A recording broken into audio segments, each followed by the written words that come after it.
That is down. I think that's No, I'm not admitting it. No. No, it's Well, really there is the name. It's not great, great I con. think about October it. time, just bail out and look around. That might be quite interesting. Then we'll do it.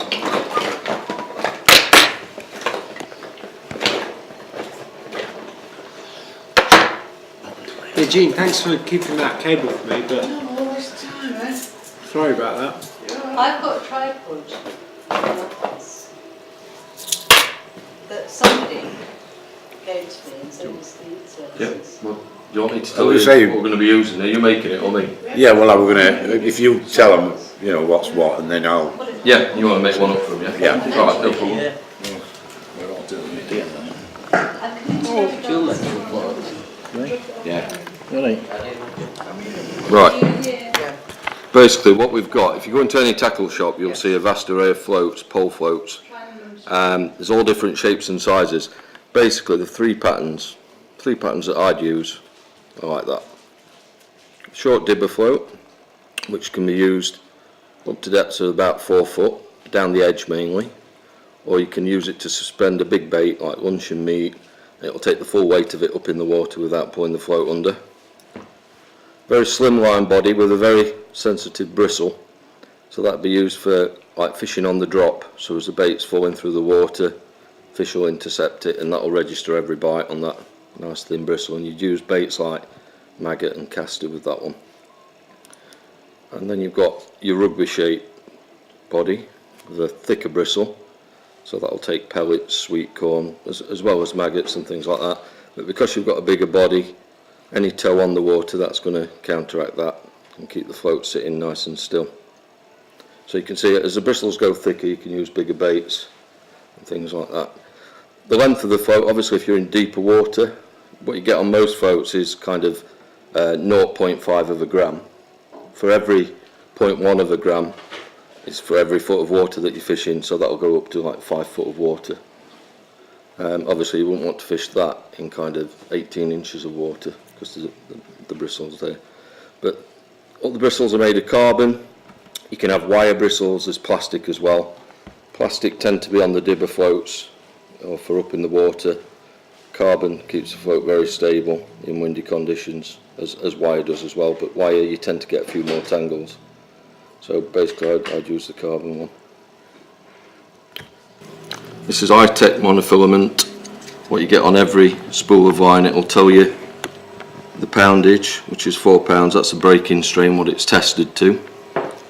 But then more importantly, probably the diameter, 0.18 millimetres, that's quite thick. That one there is actually 4.5 pounds, so it's stronger than this line, but it's only 0.13. So it makes it kind of more invisible to the fish, if you like, a lot more sensitive. When we fish in the pole, very rare that I fish that straight through to the hook, because if you do get snapped by a bigger fish, you'll lose everything. Okay, it'll snap and take your pole float, the lot. So what we tend to do is put what we call hook length on. This hook length is 2.5 pound breaking strain, so it's actually lighter than your main line. So if you do get snapped, you'll just lose the hook, and then you'll just be able to put a new hook length onto your rig. Okay. Winders, that's what when we've made the rig up, we attach it to the winder, usually put a label on it telling you the depth, hook size and things like that, so all the info's there for you. We use very small shot. These are actually called stocks rather than round shot. These are cylinder shape, and once they've been pinched onto the line, you can still move them about without damaging your line, whereas the round split shot, once you start moving it, it kinks your line and makes a mess of your rig. Okay, so they're a lot better. They come in different sizes. Basically as the size go up, the shot gets very, very small. Okay, and when you're talking pole fishing, you're looking at 8s, 10s, 11s, even 12 and 13 sometimes. Rubbers, different size rubbers, that's what we attach the line onto the pole with, so there's no shot around the float as such. It's just going through the two rubbers and cocking the float with the smaller shot. Pole anchors, that's what attaches the pole onto the actual winder when you've made it up, and keep it in your box. Right mate, if you want to... First thing you do, well, before you start, you need to know where you're going, where you're where you're actually going to fish. Reason that you need to know that is because you don't know how deep it is. These floats will be alright up to about 4 foot deep. If you want to fish 5 or 6 foot deep, you need a bigger one. Because if you use those in 6 foot of water, the shot would not reach the bottom because you get what they call undertow. And as I found out this year on Canal, I made a float up with small stots, and it laid like that on water, it wouldn't stand up, and I couldn't work out why. Till I tried another float that got bigger shot on, and then it stood up properly how it should. So you need to know where you're fishing and how deep it is. Best way to find that out is to either get on the internet, say you're going to Lindholm or Ravenfield, and what we did at Ravenfield, every pond's got a depth on it at all different points. So if you go into Ravenfield, you're fishing on Kingfisher, and you want to get out at wind on Damwall, you know you need a rig that's going to be 7 foot, 8 foot long, as opposed to a small one. But to start off, it'd be a lot quicker, a lot easier to start off with one of these. What you need to do, I mean, I know how much shot they take because I made them. They're a lot cheaper than buying them. About a tenth of price. So you have your little float rubbers,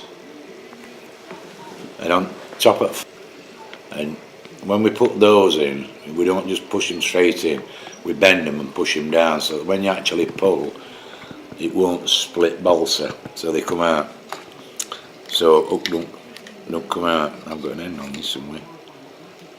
And what we need to do is to find out how much shot it takes, which is what, I mean, I've got a little one, needless to say Eden's got a big one. I'm recording now. So what you need to do is get your line. If you can't see, I've got some magnifiers in car. It should be only us that need them. You put it. That would take me about 10 minutes to get that. You always start off from top end at float. A little tip, a lot of people put rubbers on these because when they sink it down they like to move rubber up to register where it is. We did that, but we found out that all that were happening, its bristles were snapping off because you were pulling them and they were actually bending across there and they were breaking off. So don't put a rubber on top. On a small float like this you'll get away with 2 rubbers. On a longer one, say for fishing a canal 10 foot deep, you would have a float bigger than that with a longer stem, and I would put 3 rubbers on. That stops them from slipping up and down line. These are rubbers we use. I mean, he's got them all in a box. We buy them like this because they're a lot cheaper, and you just cut off to the length you want. Once you've put it through high at float, I've got an end here somewhere. Put your rubber on. Can't find it.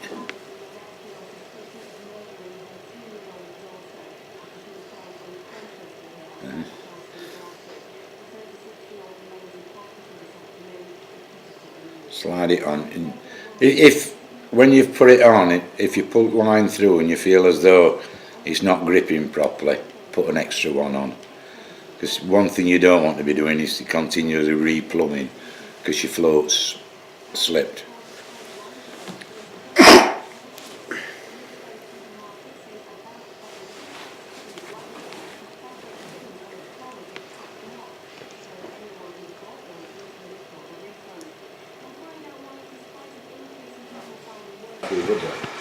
And you get your line can get round that and it goes the tangle, so if Also, the rubber hanging down a bit more, it keeps it free. the first rubber you put on, a lot of people shove it right up to the top of the body as well. Yeah. You should leave a little gap because by pushing it right to the body it puts a lot of stress on the eye again, and it will pull out the balsam.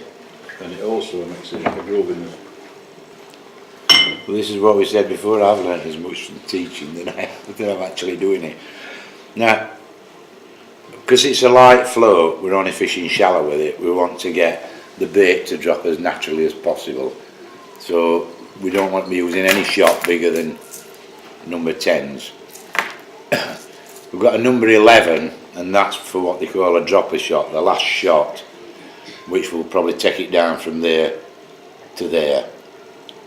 That way, if a fish picks it up off bottom, your float, if it's set like that, if it picks the shot up off the bottom, your float will actually move up. So, and it'll register a bite like that, called a drop bite. And what you need to do is put these on. I'll cheat because I know how many they take. There's all different ways of doing these. I find if I wet my finger, they stick like that, and then if you pull it back against it to make sure it's in groove, then it's on. And like Eden said, you can slide that up and down line without it damaging your line, whereas an ordinary shot is a lot harder. You pull that up and it should just kink it up then. These should take back about 3 of these. No idea. One thing I have found out that I didn't know till recently, that is more accurate than that for testing, and it's to do with water pressure, and I didn't realise. And apparently top match anglers who really do a lot of work on this use a bucket, because with the amount of area on top of bucket you get less pressure than you do in this. So the more pressure, the more it holds it up. It was just something I learnt recently. All the little dodges you can do with that. If you get washing up liquid and just put a spot of washing up liquid on the top, it'll break the surface tension. Try it. Try You without can that. shot it right down. Yeah, try with that and then try putting a spot in. You break surface tension and the float will go down. I know you get your meniscus on top, Yeah, and that sometimes can be really hard to get through it. yeah. Washing up liquid will break it. Oh, I didn't know that. See, that's... But the best thing of all is to actually go in the water where you're going to fish. Yeah. Because of, like you say about the surface area and the water pressure, Yeah. it's always different to what is in one of the... I actually saw somebody doing them in a bucket, and I said, why did you use a bucket? And he explained it to me. Which, but that, obviously you don't want that much sticking out at water, so we know it takes more shot than that. So does it flow higher up, or does it just difficult to break the meniscus? Does it flow higher up in a Yeah, bucket? it holds it up, yeah. You can't break the surface tension. That's how they get the... I've seen experiments where they've actually floated things on top of water, if you put them on gently enough, that should actually sink. Yeah, have you seen that where they run across that swimming pool full of custard?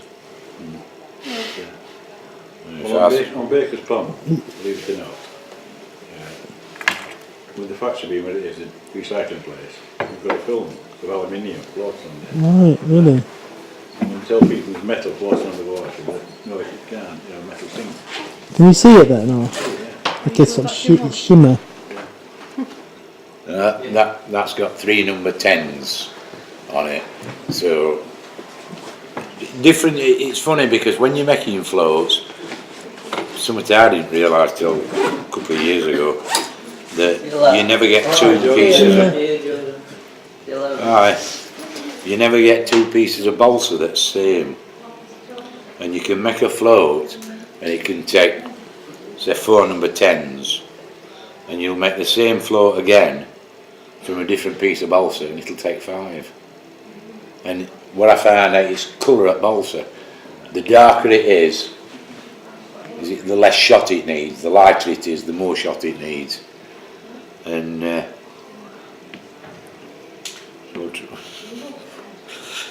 I'll have a bag full of these till I'm finished.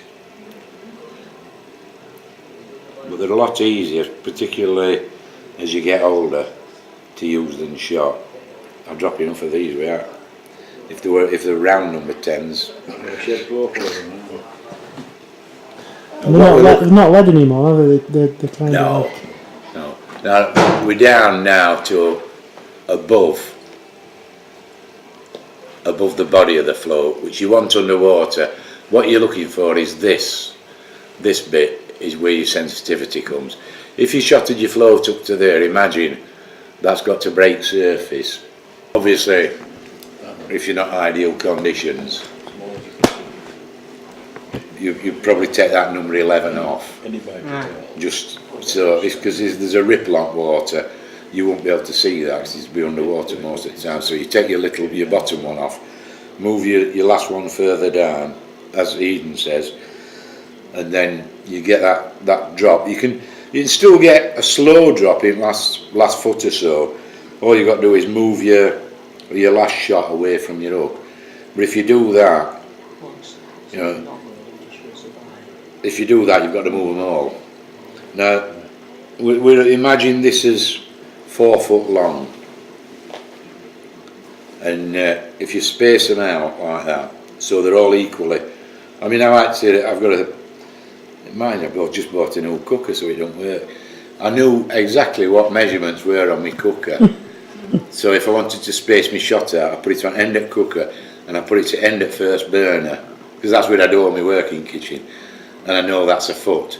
So then I go like that and put another one on. And I go, If you want to be realist, then you can get a tape measure.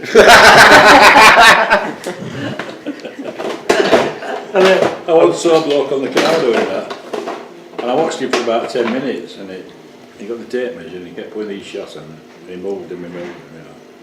And they were all basically, say, 3 inch apart. And I said, what's that for then? Oh, well, I read in this book, you know. No, what's the point of that? Well, that's what they do. I said, well, why don't you just do it approximately? Why have you got to measure it with a tape measure? And they haven't. The easiest way to do it, I find, even the same, put the first shot on, above your hook, where you're going to set your first one, and then your next one, if you hold that shot, just bring your line down to your hook, you know what I mean? Fold it over, hold it there, and put your next shot on there. And then when you hang it down, then you've got a shot there and a shot there. Your next one, if you hang your line down, it'll be there. You know, it's near enough. You don't have to be precise.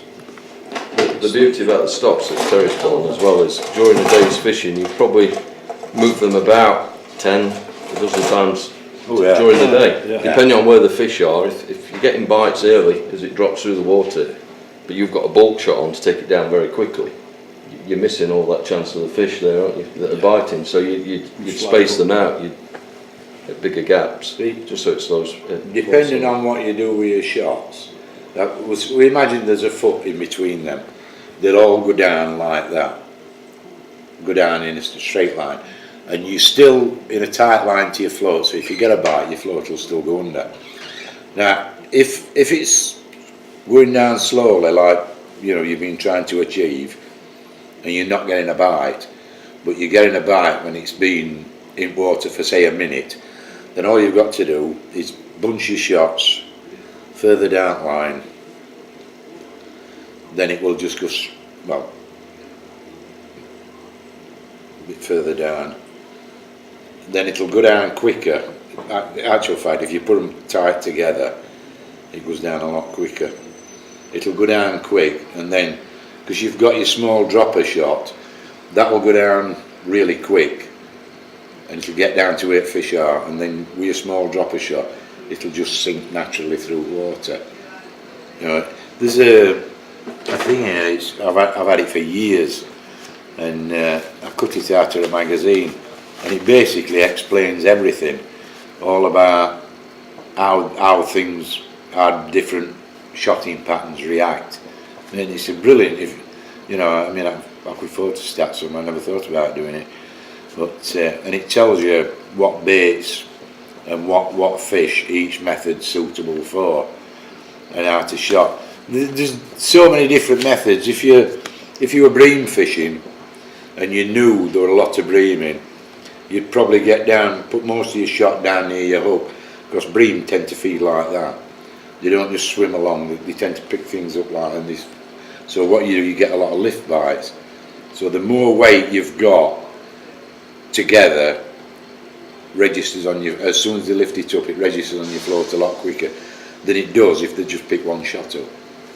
I mean, I had an occasion about 3 years ago, and on Big Pond at Ravenfield, and I got a little skimmer and I knew there was some bream, and I couldn't work out how to get them. So what I did, I put all my shot about that far from my hook, and got my float. My float went in like, settled like that, and all of a sudden it came, because it lifted every bit of shot up off bottom, making it float weightless, and it literally came out of water like a blooming XZ missile.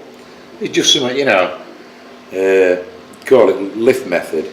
There's all different ways that are shot in, and one of the things that's good about these stots is a lot of times when you're feeding, when you're catching, if you're feeding right, you'll start off getting bites probably near bottom, and eventually as you drop it in, which is one of the reasons why we always say to you, put it on water, don't just drop it in heat, lay it out flat, and remember, you know, lay it out flat, then as soon as you get a bite, and if it's taking it early, people will agree that it doesn't, Because you want to avoid a kink, don't you, in that it bit? don't give a good presentation.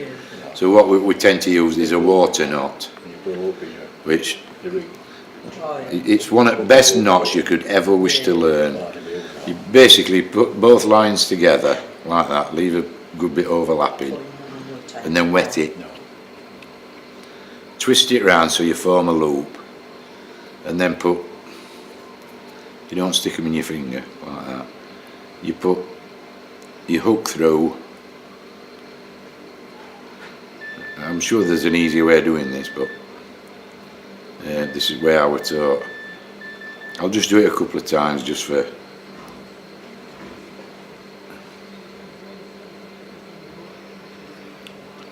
And then one thing, before you tie a knot in any sort of nylon, there's one thing you must do, and that's wet it. And if you tie that, pull it all tight. I'll show you. Get your scissors. Never cut tag ends off really right up. Leave about 1/8 of an inch, because if the knot does slip, which it shouldn't, but if it does, it'll not come undone. Now that gives you perfect presentation, a straight line, and look how neat it is. You know, whereas if you get two loops,